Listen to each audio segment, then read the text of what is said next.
at that. Oh my god. So now guys, real quick, how many of y'all like bedtime stories? Me. I love my bitch. Me. I never had one. Raise your hand if you like bedtime stories. Fine. Nobody Couple. will Now if you all look behind you, guys, look at that beautiful woman right there. That is Miss Victoria, that's my wife. Hi, Miss Victoria. And she, I know Victoria. she loves bedtime stories. He loves Victoria. Yeah, so pretty much every night, I'll tell her, I'll come up and make up a bedtime story for her, because she likes to fall asleep to my voice. I know, aw, super cute. Right, everyone say aw together. We are too cute, I know. Now, here's the thing. My wife, though, doesn't like a certain type of story. She doesn't like stories with what I call story bumps. Yeah, exactly. Story bumps. She likes a good story that doesn't stress her out, doesn't give her an anxiety right before bed. But story bumps are what I like to call every good story has a story bumps.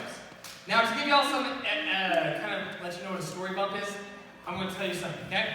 And I might spoil a movie for you. Don't care. So here we go. So Harry Potter. Some story bumps for Harry Potter. I haven't watched that.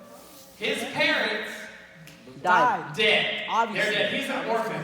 That is what we call a story bump. Doesn't he like live under like a Something happens. It's usually a bad thing. Now I'm going to tell you. Now, how many of y'all like Finding Nemo? I love it. Very nice. I'm going to tell you some early on. The first scene. The first guys, I need y'all to stand. The Louise, first pay scene, attention, you big boy. the mom dies. All of Nemo's brothers and sisters die, Except for him. and he becomes a cripple. Not really. Yeah, he's crippled. He's a little skinny kid. He's So he's a cripple. He quit. Story bumps, and not to mention he gets kidnapped. Story bumps. Now, also, y'all might not watch Pixar, so let's do Infinity War. Big I story watched bump. And half people, everyone dead. Everyone dead. That's it. That would you say that's a story bump? That half of everyone dies? A little bit of story bump.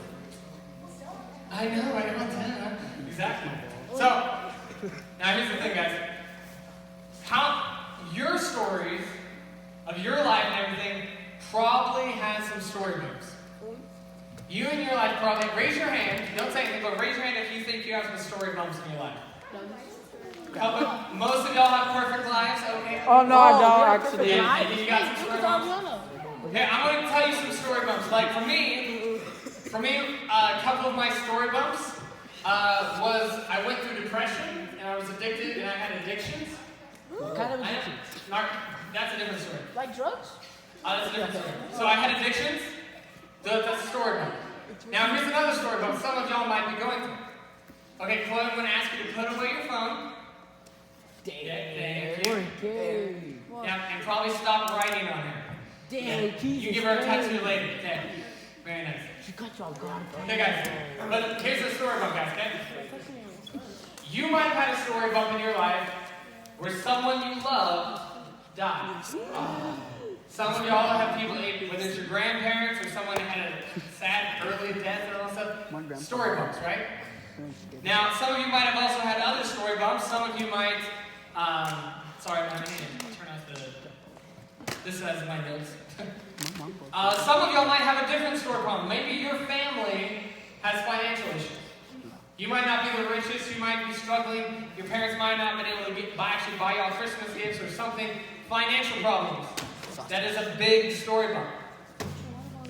And another story bump, you might have personal health problems. You might always get sick. You might physically break something. You might struggle with health, and whether you have diabetes or 1,000 other different diseases and all that stuff. Story bump, you might have gone through story bumps in your life. You guys want to need those back here? Eyes on me, please. That scared Girls? me. That scared me. So you got story bumps, okay? Now real quick, I'm going to ask you again, and I want you to raise your hand. Raise your hand if you have ever had story bumps in your life. Still a couple people perfect. Evan's life is amazing. Now I'll get your hand. Mr. Eric. Man, how much Dr. Pepper? I'll get to you after. Now I'm going to tell you, there's a God's word. And there's a people in the Old Testament called the Israelites. Everyone say Israelites? Israelites. Very nice. The Israelites went through a bunch of story bumps. I'm going to tell you about one of them now. So, the Israelites had to leave their land and go to Egypt to avoid a famine. And a famine is where you can't grow anything, there's no food, so you're going to die. They had to avoid a famine, so they went to Egypt. So like a drought. A drought. That's exactly what a famine Good is. job, Carlos. Good job, Carlos. That's good. Well, it's not nerd energy. Okay, guys. Now, so they're in Egypt, and Pharaoh the king, he looks at them and he's like, there's a ton of these guys. And so he decides, like, I'm scared these guys are going to try to take over and rule the Egyptians. So what he does is he makes them all slaves. He takes every man, woman, child, and makes them a slave. And if you're wondering, that is how the pyramids were made. Not aliens. But they were slaves, and it's not like a family, like 10 people. It is thousands of people that are made into slaves. So would you say that's a story book? No. Kind of a little bit? Now here's another one. So they kept having babies still. Still had a lot of babies. Now, and the Israelites people, even though they were slaves, kept growing. So the king looked back at them again and said, there's too many of them. What do we do? Well, let's do this. Let's take all the baby boys under 2 years old. Guys, Sorry, what about that? we're going to take all the baby boys, 2 and under, and we're going to drown them. We're going to take all the babies and drown them. Why? Because there's too many of them. And so just cut it from the source. And so they took all the baby boys and they drowned them. Stored them. Did they escape? No. Now watch, so here's the thing. There was one family that had a baby boy, his name was Moses. And they were scared for him. I know Moses. Sorry. And they were scared for him. And so they took their son, and through different events and all stuff, trying to hide them, they put him in a basket and all stuff. He was discovered by the Pharaoh's daughter, the princess. Guys, he was adopted. He pretty much became a prince of Egypt. Would you say that's a rough thing for him to become a prince of Egypt? No. No, so he kind of has a good time for a little bit. How do you think the rest of the Israelites are doing during this time? Bad. Still slaves. Still dying. Still having to work. Now, questions for later.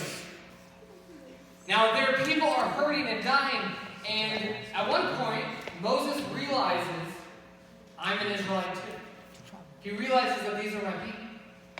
And he goes out and he's walking around one day and he sees an Egyptian slave master, and he's beating this slave, this Israelite. And Moses goes and he gets angry, and he goes and he kills the Egyptian. You're not sneaky. Well, then just double it. Ooh, please. Okay. I get people like, no, I would do Listen, but he goes and he kills this man and he tries to cover it up. with a cape. But it doesn't work. He's not able to cover it up. Guys, I'm going to have someone smooth seats if we can. Sam, guys. That's a song. But so, he tries to cover it up. It doesn't work. He has to run away. And he runs away and he goes and he lives and he kind of finds a nice place. He finds a tribe to live with, and he marries the chief's daughter, and he becomes a shepherd. He's just living a peaceful life. You know, he spends there like 40 years there. But while he's there, God comes to him in a burning bush. But it's a special thing. That sounds weird, a burning bush. At Christmas, me and my wife and my cousin, we took this big cupboard and we took it in our backyard and we set it on fire and we watched it burn. It was fabulous. Almost set the forest on fire. It was fabulous. We watched it burn. But what do you think happened to the cupboard eventually? A burn? It melts. It burns away. It is disintegrated. It goes away. Now, this bush that was on fire, but it never burned away. And God spoke through the fire. God spoke and he said to Moses, and he said these things. We have a verse, Exodus 3, 7 through 10 right here. We might need a different back. No. Or just no back. I can read it. It says, so, Alright, Luis. So God said this, okay? I heard that. I don't know. Did you hear it? He hasn't even said it. Well, God said something. There you go. Then the Lord told him, I have certainly seen the oppression of my people in Egypt. Bro. I've heard the cries of distress because of the harsh slave driving. Yes, I am aware of their suffering. So I have come down to rescue them from the power of the Egyptians and lead them out of Egypt into their own fertile and spacious land. It's a land flowing with milk and honey. The land where the Canaanites, Hittites, Amorites, Perizzites, now live. Look, the cry of the people of Israel has reached me. Bro, And I've seen how harshly the Egyptians abuse them. Now go, for I am sending you to Pharaoh. You must lead my people, Israel, out of Egypt. So here's what I really want you to go. If you go back to verse 9. It's okay. Verse 9 says this. It says, look, I've heard the cry of my people. I'm gay. Guys, I did not say that. That's weird. I need y'all's attention. This is the last little bit, okay? But God sees him. He says, look, I hear the cry of my people and I see the pain they're going through. We're going to be going over Egypt and talking about this for the next few weeks. And I want y'all to hear this, guys. Because there's freedom. There's all this stuff that God brings. There's Exodus, all this different stuff. We'll get to that. But I want y'all to get this part. They're in Egypt right now. They're in the pain. They're in the hurt. They're going through slavery. People are dying. Their babies are being killed. They are going through so many story bumps. And it's pain after pain after pain. And God sees them. And He hears them. And He cares for them. He hears them in their worst moment, and He cares, and He wants to save them, and He sees them, and He hurts for them. He hears the cry of His people. Now, here's what I want you to get out of this, because you might be in your own Egypt. We're going to use this metaphor just a little bit, because being in an Egypt doesn't mean you're actually there, but it means this instead. It means this instead. It means you're going through hurt. You're in the middle of the pain right now. You're in the middle of loss. You're in the middle of the depression. You're in the middle of the pain and the hurt, and it's surrounding your family. Right now, my family is in Egypt, and it's all because of one person. One person is hurting my entire family because of what they do. We are hurting emotionally, physically, mentally. We are all being hurt by this one person. We are in this Egypt, and I honestly don't see a way out of it right now. I don't see how to get out of it. I don't see what's going to fix this issue. But that is an Egypt that we are in. So the question is, where are you? Are you in an Egypt right now? Because other than that, Egypt I'm in, the rest of my life is going pretty good. But where are you right now?